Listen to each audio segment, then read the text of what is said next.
Guys जब OnePlus 15 launch हुआ था ना, ये पहला फोन था जो कि Snapdragon 8 Elite Gen 5 के साथ आया। इनफैक्ट ये पहला फोन भी था जो कि इन्फ्लेटेड प्राइस के साथ आया था। I mean, जितने भी फ्लैगशिप लॉन्च हो रहे हैं सब में मैंने आप लोग को बताया है कि यार कंपोनेंट के प्राइस जो है एक्सपेंसिव होते जा रहे हैं, बट स्टिल ऑडियंस में से ना बहुत सारे लोगों को एक्सपेक्टेशन थी कि iQOO 15 लॉन्च होगा जो कि कम प्राइस पे आएगा OnePlus 15 के कंपैरिजन में और बहुत ही टफ कंपटीशन देगा। And no doubt tough competition तो दिया iQOO ने, लेकिन OnePlus 15 और iQOO 15 दोनों के प्राइस जो है सेम है। तो सब्सक्राइब पे क्लिक करो क्योंकि मैं आपको एग्जैक्टली बताने वाला हूं कि हार्ड एंड मनी किस पे आपको स्पेंड करनी चाहिए। सबसे पहले डिजाइन कंपेयर करते हैं एंड आई थिंक गाइस यहाँ पर प्रीटी मच क्लियर नहीं है कि दोनों फोन जो है बिल्कुल फ्लैट डिस्प्ले के साथ आ रहे हैं, फ्लैट बैक पैनल है, जो फ्रेम है वो भी दोनों फोन के अंदर स्ट्रॉन्ग मिलता है। इन शॉर्ट सारे एक्सपेंसिव फोन जो है पूरे बॉक्सी हो चुके हैं। बस OnePlus 15 में ना एक स्लाइट एडवांटेज है, ये जो कलर मेरे पास है ना इसका नाम सैंडस्टॉर्म है और इसके एजेस पे जो है ना माइक्रो आर्क ऑक्सीडेशन हो रखी है। टेक्निकली बोला जाता है इस वजह से फ्रेम को जो है बहुत स्ट्रेंथ प्रोवाइड जाती है। एक और बात, iQOO 15 में जो ब्लैक कलर मिलता है और OnePlus 15 का ये सैंडस्टॉर्म कलर, इन दोनों में जो है बैक पैनल फाइबर ग्लास का बना हुआ है। बाकी इन दोनों फोन्स के जो दूसरे कलर्स है ना वो सारे प्रॉपर ग्लास बैक के साथ आते हैं। और गाइस इन दोनों फोन के कैमरा मॉड्यूल को देखो,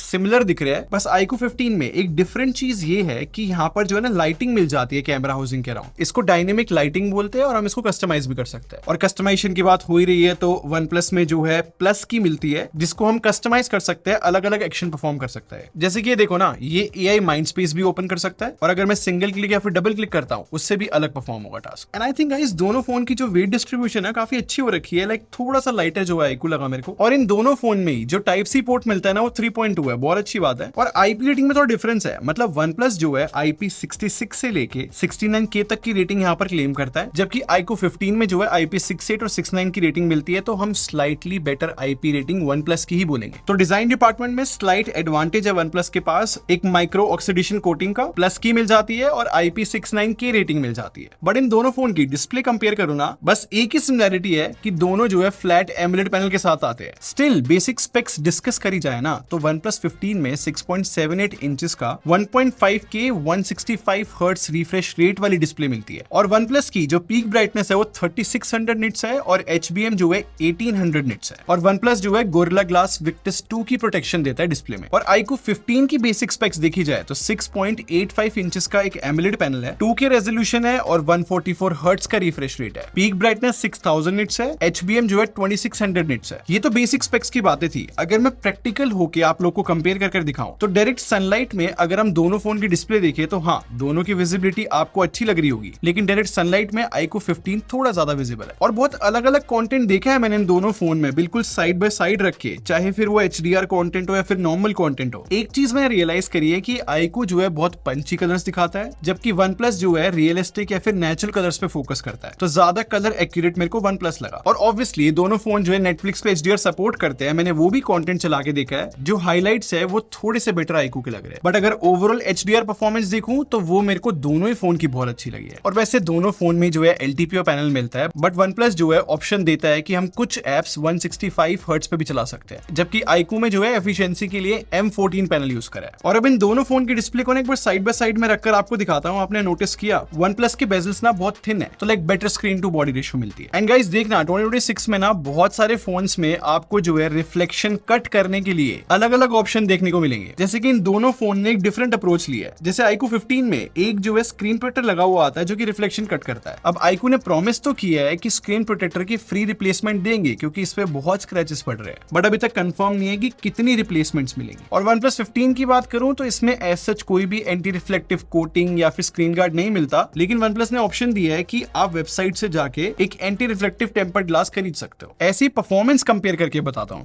देखो एक चीज तो आपको पता होगी कि दोनों फोन में सेम प्रोसेसर है, बिल्कुल high and Snapdragon 8 Elite Gen 5, but performance में आपको एक डिफरेंस बताता हूं जो कि इन फोन्स की रैम में है। मतलब iQOO 15 जो है LPDDR5X अल्ट्रा रैम लेकर आता है, जबकि OnePlus 15 LPDDR5X ultra plus RAM लेके आता है। ऑब्वियसली आपके मन में आ रहा होगा कि भाई इन दोनों रैम में डिफरेंस क्या है। बेसिकली स्पीड का डिफरेंस है। OnePlus 15 की रैम स्पीड ज्यादा है, 10.7 Gbps वर्सेज 9.6 Gbps। और रिसेंटली मैंने Samsung S26 Ultra की लीक वीडियो बनाई थी ना, उसमें भी सेम ही रैम यूज कर रहे हैं Samsung, जो कि OnePlus 15 में। बाकी स्टोरेज भी मैंने कंपेयर कर देखी है, UFS 4.1 है दोनों फोन के अंदर। इनफैक्ट स्पीड भी जो है UFS 4.1 वाली ही आती है दोनों फोन में। और बेंचमार्क्स की बात करें तो Geekbench में जो है OnePlus बेटर परफॉर्म करता है और Antutu में iQOO बेटर परफॉर्म करता है। और जब मैंने 3D Mark का स्ट्रेस टेस्ट रन करा तो iQOO के लूप स्कोर ज्यादा थे, जबकि OnePlus की स्टेबिलिटी ज्यादा थी। खैर ये तो जस्ट बेंचमार्क्स की बातें थी। अगर मैं बिल्कुल प्रैक्टिकल होके परफॉर्मेंस एक्सप्लेन करूं तो गेमिंग इसका एक बेस्ट एग्जांपल रहता है। और परफॉर्मेंस जज करने के लिए जेंशन इम्पैक्ट, विदरिंग वेव्स जैसे गेम्स सही रहते हैं। और इन दोनों ही फोन में मैंने जेंशन इम्पैक्ट खेला। खैर OnePlus के पास बहुत बड़ा एडवांटेज ये है कि ये 120 FPS पे चला सकता है जेंशन इम्पैक्ट। OnePlus 15 के अलावा अभी और कोई एंड्रॉइड फोन नहीं है जो कि 120 FPS पे चला रहा हो, क्योंकि सेम प्रोसेसर होने के बाद भी iQOO 15 अभी के लिए तो 60 FPS पे चला रहा है। और विदरिंग वेव्स की बात करूं तो दोनों फोन जो है 60 FPS का ऑप्शन लेकर आते हैं। और मैं आपको स्क्रीनशॉट दिखाता हूं, बहुत ही सिमिलर एवरेज FPS है। बस यहाँ पर डिफरेंस ये कि OnePlus थोड़ा ज्यादा कूलर था। आई थिंक OnePlus का कूलिंग सिस्टम अच्छा काम कर रहा है। और ये दोनों फोन जो है फैंटास्टिक चलते हैं BGMI में। आई मीन iQOO जो है 144 FPS पे चलता है, जबकि OnePlus इससे भी ज्यादा 165 FPS पे चल जाता है। और दोनों ही फोन को फ्रेम रेट इंटरपोलेशन यूज करना पड़ता है। और अगर इस फीचर को ऑफ कर देंगे तो दोनों ही जो है 120 FPS पे चलते हैं। और यही सेम स्टोरी COD की भी है, क्योंकि उसको भी हम 165 FPS पे खेल सकते हैं। तो इस बार OnePlus की प्रायोरिटी जो है 165 हर्ट्ज का रिफ्रेश रेट था, जिससे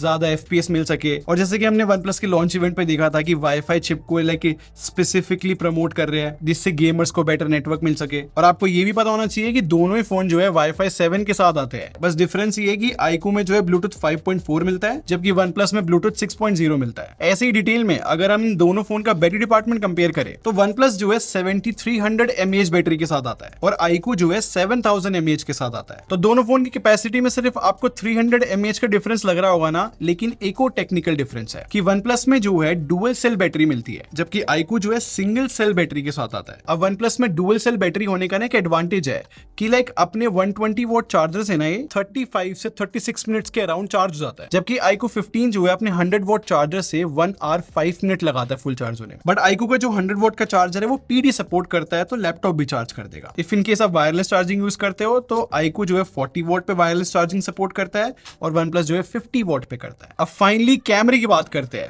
और मैंने ये भी बहुत अच्छे से कंपेयर किया है। देखो पहले सेटअप कंपेयर करते हैं। जो मेन कैमरा है इन दोनों फोन के अंदर, उसमें जो सेंसर साइज है वो दोनों फोन का सेम है, बट जो टेलीफोटो लेंस है वो iQOO का सेंसर साइज थोड़ा बड़ा है। ये टेक्निकल बातें आपको पता होनी चाहिए, बट वैसे सेटअप की बात की जाए तो तीनों कैमरास दोनों फोन के अंदर 50 मेगापिक्सल ही मिलते हैं। बट अब सीधा रियल लाइफ परफॉर्मेंस की बात करते हैं भाई। मैं आपको साइड बाय साइड फोटोज दिखाता हूँ मेन कैमरे की। यहाँ पर सबसे बड़ा डिफरेंस पता क्या है? OnePlus जो है 26 मेगापिक्सल की फोटो कैप्चर करता है, जबकि iQOO जो है 12.5 मेगापिक्सल पे करता है। इसी वजह से OnePlus की फोटोज को आप जूम कर देखोगे ना, उनमें ज्यादा डिटेल दिखेगी। और HDR की बात करो तो यहाँ पर iQOO बेटर परफॉर्म कर जाता है, मतलब ब्राइटर एरियाज और शेडो के बीच में देखो अच्छी डिटेल है। बट अगर कलर्स कंपेयर किए जाए ना इन दोनों फोन के कैमरास के, तो यहाँ पर मैं इजिली बोल सकता हूँ OnePlus जो है ज्यादा बेटर परफॉर्म करता है। इनफैक्ट ह्यूमन शॉट्स में जो स्किन टोन होती है वो बहुत इंपॉर्टेंट रहती है, वो भी OnePlus में बेटर आती है। और पोर्ट्रेट्स को अगर मैं कंपेयर करूं तो देखो 35 mm पे मुझे ऐसा लगता है कि OnePlus बहुत अच्छा परफॉर्म कर जाता है। बट अगर 35 mm से ज्यादा जूम करते हैं ना, तो वहां पर जो है iQOO की एज डिटेक्शन थोड़ी बेटर हो जाती है। बट टेलीफोटो की बात करूं तो आई थिंक उसमें iQOO ज्यादा बेटर परफॉर्म करता है, क्योंकि जब जूम करते हैं तो iQOO की डिटेल्स बेटर रहती है। बाकी अल्ट्रा वाइड लेंस को भी कंपेयर किया है, आई थिंक दोनों फोन जो है बहुत अच्छा परफॉर्म करते हैं डी लाइट। बट जैसी लो लाइट सिचुएशन आती है iQOO स्ट्रगल करता है। और ऐसे ही दोनों फोन का फ्रंट कैमरा जब मैंने कंपेयर किया तो पहली बात दोनों में 32 मेगापिक्सल का फ्रंट कैमरा है। और जब मैंने अलग अलग सिनेरियो में सेल्फीज देखी ना इन फोन से, तो स्किन टोन्स जो है OnePlus में बेटर आ रही है। इनफैक्ट जब मैं पोर्ट्रेट मोड से भी सेल्फी ले रहा हूं तो उसमें भी एज रिडक्शन जो है OnePlus की ही बेटर आ रही है। और वीडियोस की बात करें तो भाई ये दोनों फोन बहुत केपेबल है, मतलब सारे लेंसेज से 4K 60 FPS शूट कर सकते हैं दोनों ही फोन। और मैं आपको 4K सैंपल ना साइड बाय साइड दिखाता हूँ।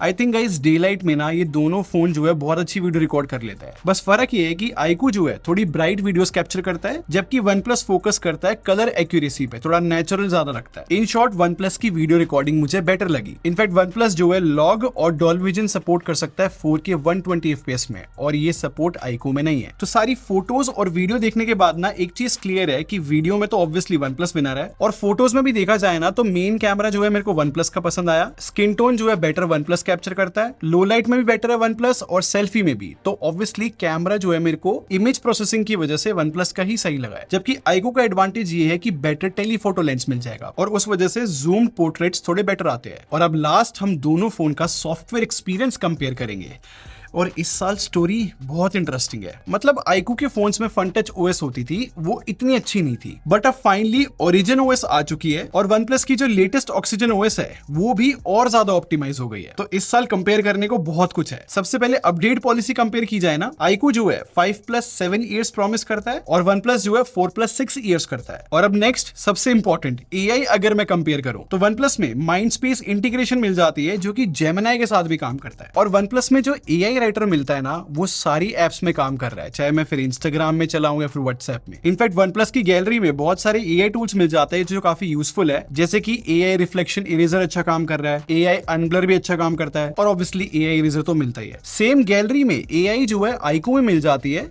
जैसे कि AI eraser, image expander, AI retouch, ऐसे बहुत सारे फीचर्स है। बट iQOO के पास अभी भी डेडिकेटेड AI इंटीग्रेशन नहीं है, जैसे कि OnePlus के पास माइंडस्पेस है। इजी वर्ड्स में बताऊं तो iQOO में भी अच्छे AI फीचर्स मिलते हैं, लेकिन ज्यादा रिफाइंड जो है मेरे को OnePlus के AI फीचर्स लगे। और ये जो रिफाइनमेंट वाली बात है, ये पूरी UI में एग्जिस्ट करती है।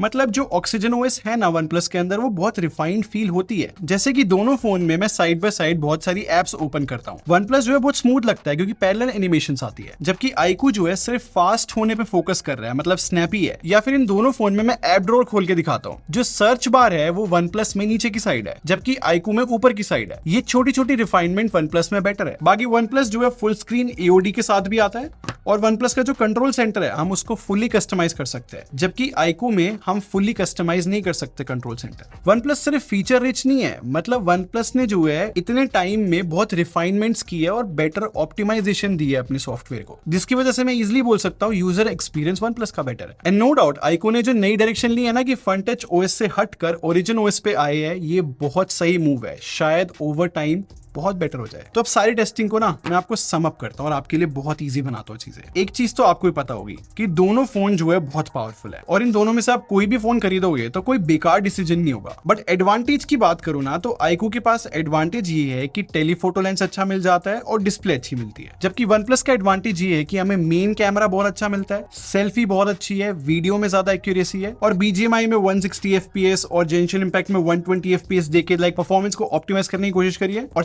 चार्जिंग स्पीड भी जो है OnePlus की बेटर है, और सबसे मेन चीज जो सॉफ्टवेयर एक्सपीरियंस है वो OnePlus का बेटर है। तो इस वजह से मुझे ऐसा लगता है कि OnePlus एक ओवरऑल देखा जाए तो वो मुझे बेटर पैकेज लगा। स्टिल मुझे कमेंट सेक्शन में बताओ OnePlus या फिर iQOO में से आप कौन सा फोन पिक करोगे। और एक और बात, मैं लास्ट कुछ वीडियो से देख रहा हूं, लोग कह रहे हैं iPhone 17 का प्राइस बहुत अच्छा लग रहा है, लेकिन एप्पल जो है 7000 से इंक्रीज करने वाला iPhone 17 का प्राइस, क्योंकि जैसे कि मैं बहुत वीडियो से बोलता हुआ आ रहा हूं, कंपोनेंट्स एक्सपेंसिव हो रहे हैं, सिचुएशन बहुत चेंज होने वाली है गाइस। खैर ये था पूरा कंपैरिजन, आप क्या सोचते हो मुझे कमेंट सेक्शन में जरूर बताना।